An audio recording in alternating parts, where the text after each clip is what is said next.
But मेरे को स्पीति में अल्टीट्यूड सिकनेस हो गया भाई। So if you are planning to visit Spiti this year, please don't forget to watch this video till the end. Like मैं आप लोगों को बताऊंगा कि इस बाइक ने कैसा एक्सपीरियंस दिया है मेरे को इतने हज़ारों किलोमीटर्स जयपुर टू स्पीति करने के बाद। जो मुझे किसी ने नहीं बताया वो एक्सपीरियंस मैं आप लोगों से शेयर करूंगा इस बाइक के बारे में। इसके प्रोज, इसके कॉन्स, सब कुछ बताऊंगा। तो मेरा सबसे पहला पॉइंट यही रहेगा कि क्या KTM 250 केपेबल है स्पीति के लिए। तो आई think so this is the best and budgeted adventure bike for Spiti. ठीक है, इसने मेरे को जो परफॉर्मेंस दी है, इसने मेरे को जैसा हाईवे पे परफॉर्मेंस दी है, स्पीड की बात करो, कैसे भी बात करो। मैं फ़िलहाल बड़ी बाइक चलाया नहीं हूँ, फिर भी मेरे को जहाँ तक लगता है इतनी स्पीड सफिशिएंट होती है। बहुत ज़्यादा स्पीड भी अच्छी नहीं होती। और इसने माउंटेन्स पे जो परफॉर्मेंस दी है मेरे को, ऑफ रोड कैपेसिटी इसकी बहुत अच्छी है। तो overall in condition of roads and like जो इसका परफॉर्मेंस है, मेरे को नहीं लगता कि इससे ज़्यादा कुछ अपग्रेडेड बाइक चाहिए। हाँ, अपग्रेडेड बाइक होती तो शायद उसका स्टांस बहुत मस्त होता, उसको चलाने का फील एक अलग होता। इतनी महंगी बाइक नीचे लेके यू नो मेरा भी ड्रीम है, करेंगे वो भी एक दिन। बट फिलहाल के लिए मेरे को जहाँ तक लगता है, जो लोग सोच रहे हैं KTM 250 पे स्पीति जाने का, the best bike in the range of 3 lakh rupees. इससे ज़्यादा अच्छा कुछ मैं सोच नहीं सकता इस प्राइस रेंज में। इसने मेरे को हाईवे पे भी बहुत अच्छा एवरेज भी दिया है मेरे को। एवरेज इसने अराउंड मेरे को निकाल के दिया 35 का हाईवे पे। और जब मैंने इसको खींचा है तब जरूर एवरेज कम हुआ है, उसका मेरे को फिक्स ध्यान नहीं है। But through out the trip इसने मेरे को 35 का एवरेज दिया, 34 कुछ का एवरेज दिया है। आई डोंट रिमेम्बर परफेक्टली कितना था, पर थ्रू आउट द ट्रिप इसने 34 का एवरेज दिया है। माउंटेन्स में अप्स एंड डाउन्स में ये तो तुम जानते हो एवरेज वेरी करता है। बट इस टोटल फ्यूल कॉस्ट मेरा जयपुर टू स्पीति और स्पीति तो Jaipur to Spiti and Spiti to वापस Jaipur, total fuel cost I think so 8,000 rupees पड़ा। 8,000 रुपीज़ का फ्यूलिंग हुआ है इसमें। फ्यूलिंग की ही बात कर रहे हैं तो लोग पूछते हैं स्पीति पे फ्यूल का कंडीशन कैसा रहता है। माउंटेन्स में जा रहे हैं तो फ्यूल हर जगह अवेलेबल है नहीं। अभी कुछ टाइम पहले वीडियोस भी आई थी कि फ्यूल की बहुत शॉर्टेज आ रही है। तो सबसे मेन चीज़, जो फ्यूल की शॉर्टेज आई थी उससे मैं जस्ट कुछ टाइम पहले ही स्पीति जाके आया था। ये वीडियो मैं बहुत टाइम बाद बना रहा हूँ क्योंकि मेरे को टाइम नहीं मिला, ऐसा मैं कहूँगा नहीं, क्योंकि मेरे को टाइम खूब था। बट मैं पता नहीं मोटिवेटेड नहीं था ये वीडियो बनाने के लिए, पर ठीक है, कोई बात नहीं। तो फ्यूल की कोई दिक्कत नहीं है, हर जगह फ्यूल की अवेलेबिलिटी है, हर जगह तुम कहीं भी चले जाओ। आई थिंक सो हर 100 किलोमीटर्स में एक पंप है। 150 लास्ट, 150 मैक्सिमम में एक फ्यूल पंप था मेरे हिसाब से, हाँ था। कोई इशू नहीं आया ऐसा मेजर मेरे को। इसकी टैंक कैपेसिटी भी अच्छी है, 14 लीटर्स का टैंक है, तो मेरे को वैसे भी इशू नहीं आना था। तो अब सिर्फ ऑफ रोड की बात करें या फिर रोड कंडीशंस की, स्पीति एंटर करे बाद, तो मेरे हिसाब से स्पीति एंटर करे बाद काजा ना, टाबो तक तो रोड बहुत ठीक है, नाको टाबो तक तो बहुत ठीक है, बहुत अच्छे रोड्स हैं, बहुत अच्छा बीआरओ ने काम कर रखा है। बट जो काजा से लेके सॉरी टाबो से लेके काजा तक वाला स्ट्रेच है, वो स्ट्रेच सबसे स्केरी स्ट्रेच है। सबसे मेन चीज, मैंने वो स्ट्रेच नाइट में करा था, फुल स्ट्रेच मैंने वो नाइट में करा था। पर इस बाइक ने मेरा कहीं साथ नहीं छोड़ा। सबसे मेन बात यह है, मैं डर रहा था, बहुत डर रहा था। मेरे को थोड़ा डर भी था, पहाड़ों में सुना हुआ भी है बहुत कुछ, तो डर रहता है। बट मेरे को इस बाइक ने बहुत अच्छा परफॉर्मेंस दिया ऑफ रोड पे भी। कहीं भी टच नहीं हुई है बाइक। हालांकि इसमें आप देख रहे होंगे, यहाँ पे मेरी बैल लगी हुई थी, एक गार्डियन बैल, तो वो ब्रोक हो गई। बाकी कहीं भी टच नहीं हुई बाइक। बहुत अच्छे से, बहुत अच्छे तरीके से जाके आई बाइक। और ऑफ रोड में तो बहुत अच्छा परफॉर्म करती है, मेरे को थोड़ी सी भी ऐसी दिक्कत नहीं हुई। बाकी जो वाटर क्रॉसिंग्स वगैरह है वो उस टाइम पे नहीं थी। आई थिंक सो रेनी सीजन्स में तो रहती होगी, उस टाइम पे थोड़ी कम थी। मेरे को एक या दो मैक्सिमम वाटर क्रॉसिंग मिली। सबसे मेन चीज, उस टाइम पे मेरे को जो स्पीति से लेके चंद्रताल वाला रूट है वो ओपन नहीं मिला था। तो उस वजह से मेरे को स्पीति काजा जाके मैं लास्ट गया था चीचम ब्रिज तक, चीचम ब्रिज से मेरे को वापस आना पड़ा सेम रूट से। तो दिन को भी मैंने एक्सपीरियंस करा है काजा से टाबू वाला रास्ता। दिन के टाइम तो मुझे इतना डर नहीं लगा वो, क्योंकि रात को मैंने निकाल लिया, तो दिन के टाइम क्यों ही डर लगेगा। बट बहुत क्रेजी रूट है यार वो। उसमें तो वही ऐसा मजा आता है ना कि बस चलाते रहो भगाते रहो। पर रात के टाइम प्लीज मैं आपको यही बोलूंगा कि रात के टाइम स्पीति में गलती से भी बाइक मत ले जाना।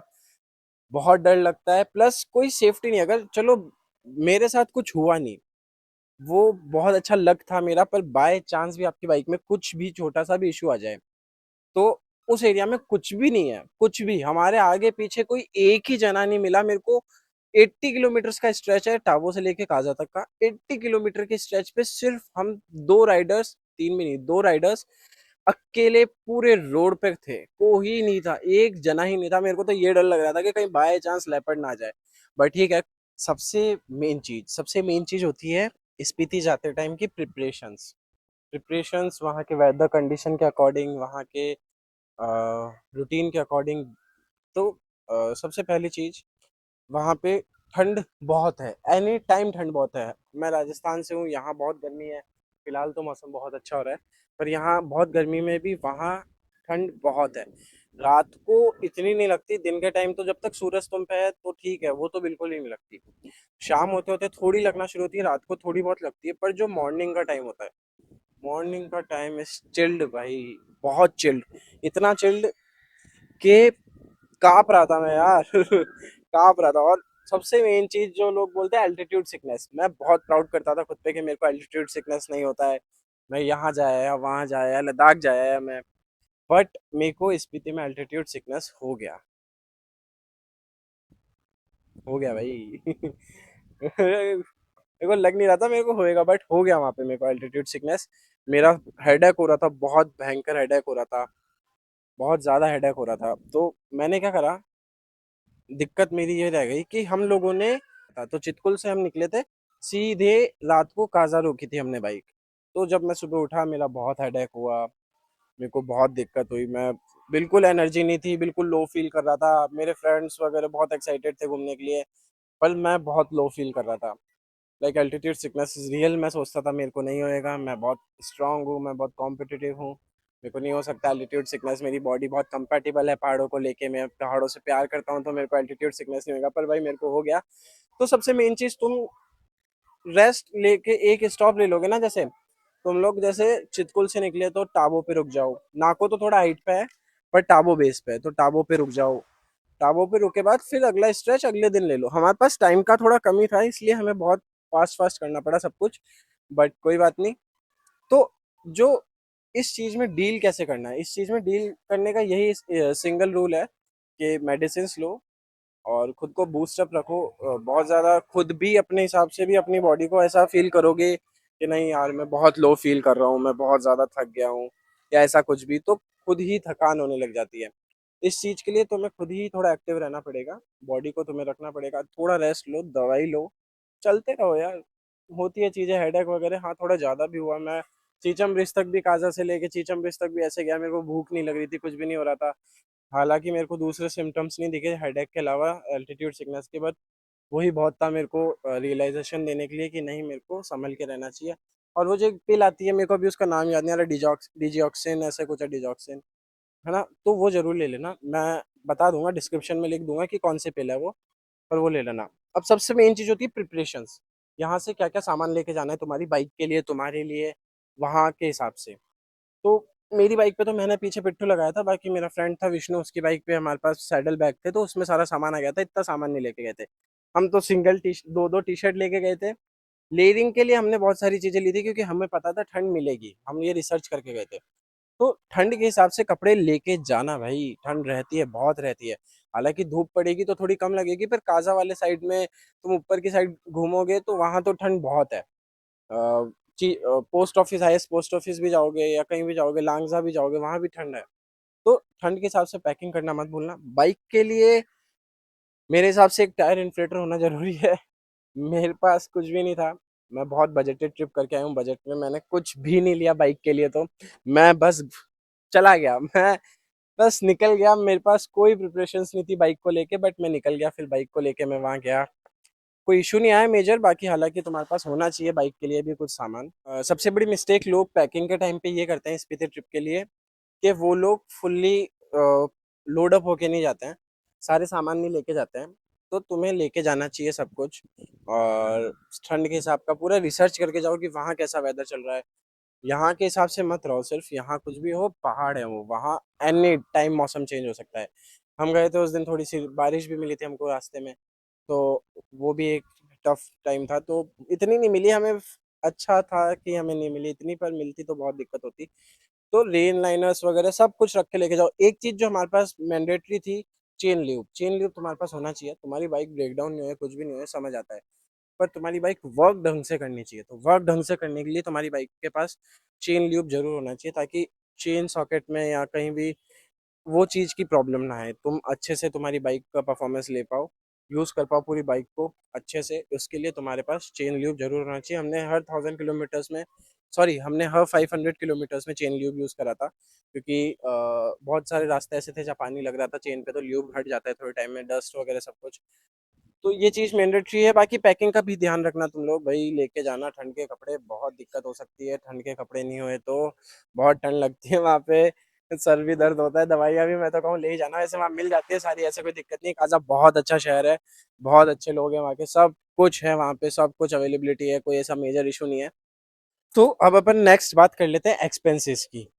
टोटल ट्रिप का कॉस्ट कितना रहा? टोटल ट्रिप का मेरा जो कॉस्ट रहा, वो आई थिंक सो 12,000 का कुछ का था। मेरे पास एक और पिलियन नहीं था, पिलियन होता तो थोड़ा कम पड़ जाता, विष्णु को कम पड़ा था, उसके पास पिलियन था, पर कोई बात नहीं। टोटल ट्रिप का कॉस्ट, सबसे बड़ी चीज़ लोग सोचते हैं होम स्टेज, होटल्स इन चीज़ों में दिक्कत आएगी, नहीं भाई, नहीं आती है दिक्कत अगर तुम पहले से प्लानिंग करके जाओ तो।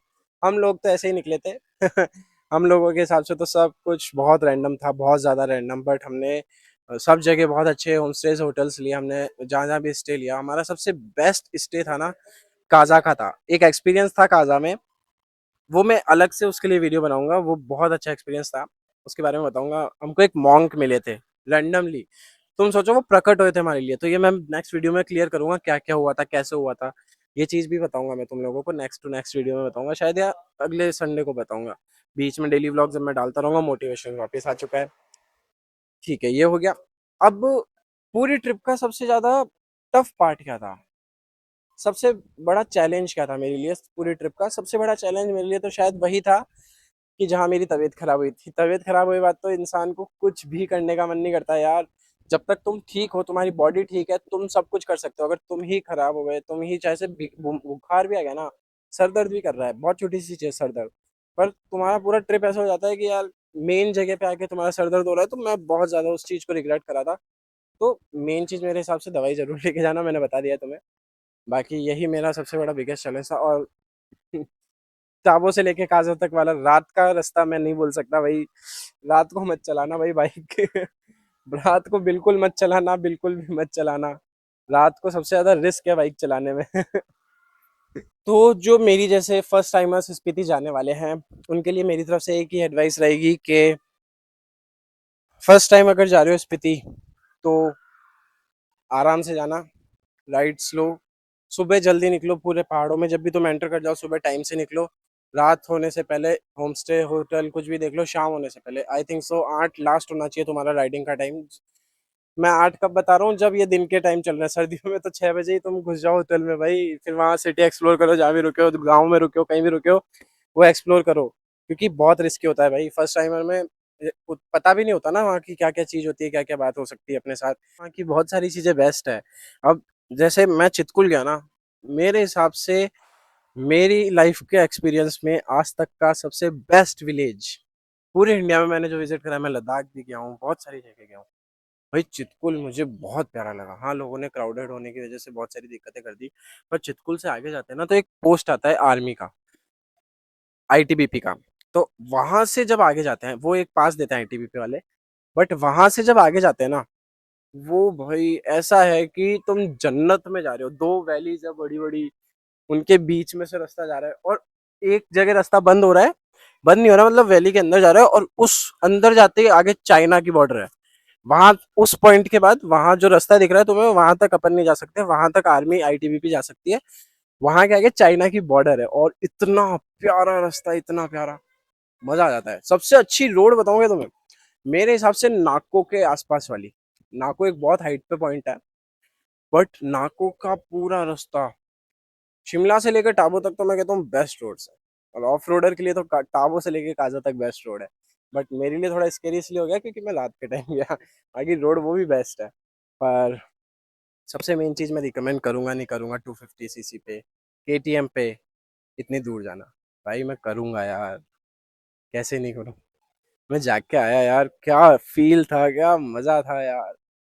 बहुत फन करा है मैंने, बहुत फन। मेरी सबसे अनफॉर्गेटेबल मेमोरी ही यही है इस पूरे ट्रिप की, कि मैं मेरी बाइक, पहली बाइक जो मैंने खुद से ले रहा हूँ, अभी भी किस लोन पे लिया है, अभी भी लोन चल रहा है, बट मेरी है, मैं कर रहा हूँ जॉब करके, मैं पे कर रहा हूँ।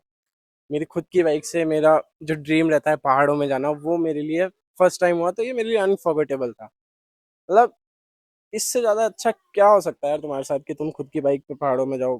मजा है यार।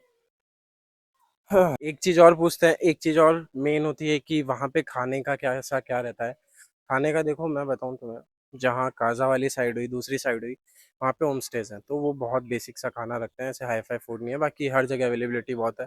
यार हम तो मैगी पे जीने वाले लोग हैं, हमको तो सब जगह मैगी मिली, मैगी का ही मस्त रहे। सस्ते में सस्ते में चलते हैं हम लोग। बट यार मस्त ट्रिप था यार, मस्त ट्रिप था। तो अब आता है एक सबसे मेन पॉइंट। सबसे मेन पॉइंट क्या है, क्या मैं स्पीति वापस जाऊंगा? क्या मैं रिकमेंड करता हूँ 250 पे स्पीति करना? तो यस ऑफ कोर्स मैं स्पीति वापस जाऊंगा। मैं चंद्रताल वाले रास्ते से जाऊंगा, मनाली से होते हुए। मैं जाके आऊंगा स्पीति वापस, और वापस शिमला से ही आऊंगा नारकंडा होते हुए। भाई नारकंडा वाला रास्ता भी बहुत प्यारा है। इससे ही जाऊंगा या फिर इससे बड़ी से जाऊंगा, वो टाइम बताएगा। पर मैं स्पीति वापस जाऊंगा। और मैं क्या रिकमेंड करता हूँ 250 सीसी पे स्पीति जाना? हाँ बिल्कुल यार, मैंने बोला है तुम्हें अभी थोड़ी देर पहले कि जाना चाहिए। बहुत क्रेजी बाइक है, बहुत क्रेजी। और ये एक्सपीरियंस पहाड़ों में घूमने का यार, मेरा ड्रीम है। लाइक मैं हमेशा से ये चाहता हूँ कि मेरे को पहाड़ों में घूमना है, मेरे को वो लाइफ जीनी है। तो वो सब मैं जी रहा हूँ, पूरा कर रहा हूँ। बाकी तुम्हें एक चीज़ दिखाता हूँ, अभी सनसेट हो रहा है, इसके साथ वीडियो एंड कर दूंगा मैं। ठीक है। कितना प्यारा भाई, कितना प्यारा सनसेट है, कितना प्यारा। मज़ा ही आ जाता है। ये अपनी बाइक, मैं ये वीडियो यहीं एंड कर रहा हूँ। मेरे हिसाब से तुम लोगों को सब जानने को मिल गया होगा कि इस वीडियो में, कि तुम्हें स्पीति में क्या क्या चीज़ें चाहिए, क्या क्या करना चाहिए, क्या क्या नहीं करना चाहिए, क्या क्या अच्छा है, क्या क्या बुरा है। सब चीज़ें मैंने बता दी है, मेरा एक्सपीरियंस बता दिया है, टोटल 250 सीसी केटीएम का एक्सपीरियंस बता दिया है। लास्ट पॉइंट मैं ये कहूँगा, जाओ एडवेंचर बाइक लो और पहाड़ों में घूमने जाओ। जो फन तुम्हें लाइफ देगी, जो तुम्हें एक्साइटमेंट मिलेगी, वो कभी नहीं मिल सकती। ये हमारा छोटा भाई भी वीडियो में कट करने आ गया बीच में। कर देना है ना तू मेरे को। तो मेरे हिसाब से तो जाना चाहिए। जाना चाहिए। अब तक वीडियो देखा हो तो लाइक करें, शेयर करें, सब्सक्राइब करें। वापस बोलूंगा, चलो ये बोलेगा। इधर आ, इधर आ। क्या बोल? अब तक वीडियो देखा है तो लाइक करो, शेयर करो, सब्सक्राइब करो।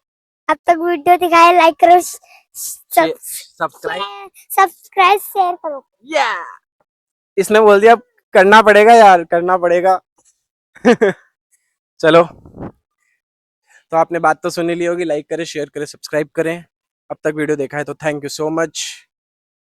तब तक के लिए सी यू, टाटा, बाय।